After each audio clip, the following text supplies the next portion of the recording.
Our first leak, everybody. Yeah, that's to be expected. It's leaking on me right now. Did I do it?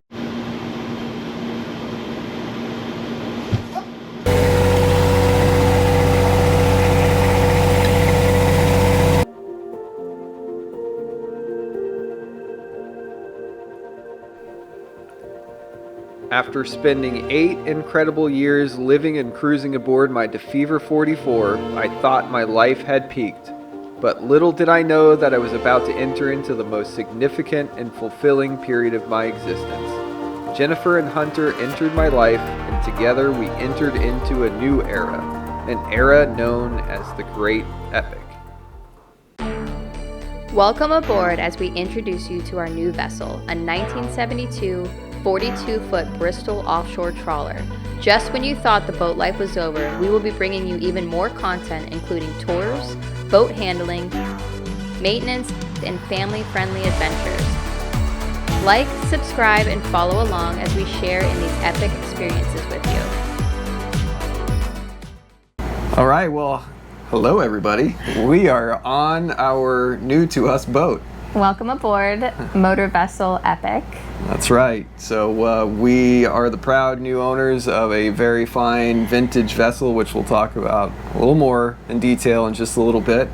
But as you know, Motor-Vessel Aqua-Cultured was in our life, and we sold the boat just before Hurricane Helene, so that was like 6 months ago, 7 months ago. After we got married on it. Yeah, we got married on board. So I owned the boat for about 8 years, met Jennifer. I came with a home. That's right. She came with a home, I came with a boat, so really I think I scored more than her.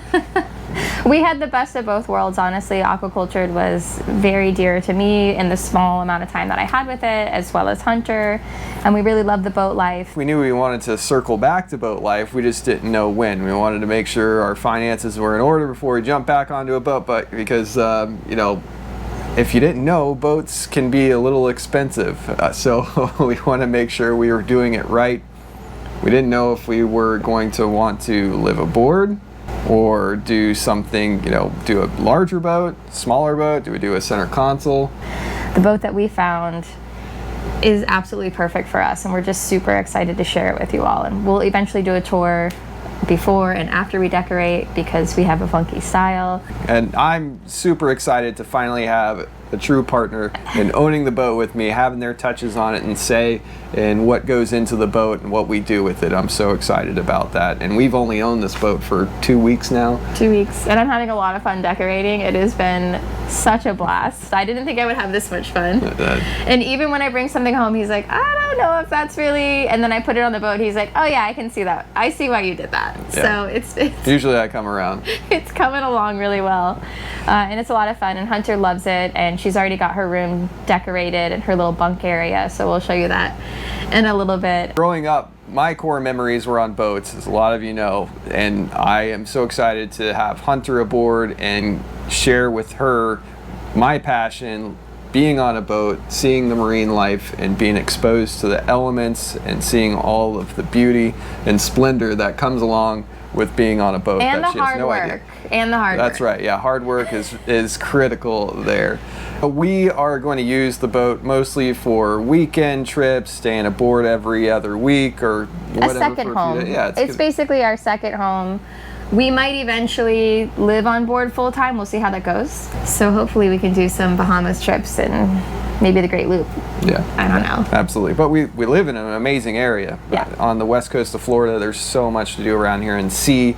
There's a lot of great cruising grounds and places to anchor and check out. So, I mean, really, it works out great for what we want to do for right now. And we're super excited about it. Yeah, and we also have our little trailer RV. So we do a lot of camping and mountain biking and hiking, and we both ride motorcycles. Jennifer rode before I met her, so I didn't ride until it was a prerequisite for us to get married, was him to get his motorcycle license. And now we actually have our own events, the St. Pete Moto Meetups. That's right. Yeah. So you're not only going to see boat life, cruising and maintenance and upkeep of a boat like this, but you're going to see a lot of other cool adventures as well. And we rode the Tail of the Dragon for our anniversary, and it was probably one of the best times of my life. That was amazing. So, the boat. Oh, yeah. So the boat was named Miss Barbara. It is a 1972 42-foot Bristol offshore trawler. Indian Rocks Beach Bridge, Indian Rocks Beach Bridge. This is northbound motor vessel. Miss Barbara requesting an opening. Indian Rocks Bridge, Miss Barbara. I'll get your opening started in just a minute. And most people know Bristol from the sailboats that they built. And the boats were built up in the Northeast, Bristol, Rhode Island, and they started making a 38-foot and a 42-foot trawler. And so they were building them up in the Northeast. They shifted to building them in India at some point. This one's USA, though. I think so. Yeah. I would like to track that down to verify, but we're going to say it's built in the USA. Yeah, and recently we went up to Block Island. We had things to do up there at a bachelorette party. He actually went to Bristol. That's right. To check out where the boats were made. Yeah, didn't see any of the trawlers, saw a couple of sailboats, but it was pretty cool just being where this boat was built and designed.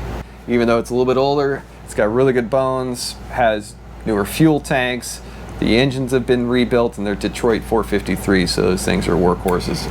The generator is brand new as of 2023, Yep. and it has a 5-year warranty, so we still have 3 years left on it, I believe. Yeah. And it's so pretty inside, and it's a split floor plan. We have the V-berth up front, and we have our master stateroom in the back. Beautiful galley, beautiful saloon. It's a fantastic layout. Oh, and all the windows were rebedded. They were also replaced at one time, so they're relatively new, leak-free. Although there's a couple other leaks elsewhere. There's a couple leaks, but that's to be expected on an old boat. Even new boats leak. So, and it's got newer flooring, been well cared for. And even though the boat is in really good condition, especially for its age, it's a boat. Needs a lot of work. Some oil leaks here and there. There's some water leaks. The exterior needs a little bit of touch-up. Some painting and whatnot, but we'll be able to put our little touches on it and make it ours. So join us next time as we take you for the sea trial, talk about the issues we found, and give you a full tour of Motor-Vessel Epoch. We'll give you some insight into how we arrived at purchasing this boat, and hopefully it will inspire you to find a diamond in the rough and how to go about purchasing an older vessel. And of course, we have so much more to share with you on the Great Epoch, so stay tuned. Thanks so much for watching, and be sure to like and subscribe so that you don't miss any future Epic content. Alright, let's keep on talking in there. Okay, I'm going to try to repack the stuffing boxes for the prop shaft. 4th of July outfit. There you go. All right, so we are here in the galley of our new to us. Just leave it, we'll just cut it out. When you tell your wife not to do it, but she does it anyway. It was easy, babe. She had to get down there. I told her she was going to break her face if she tried to do that. Here we are.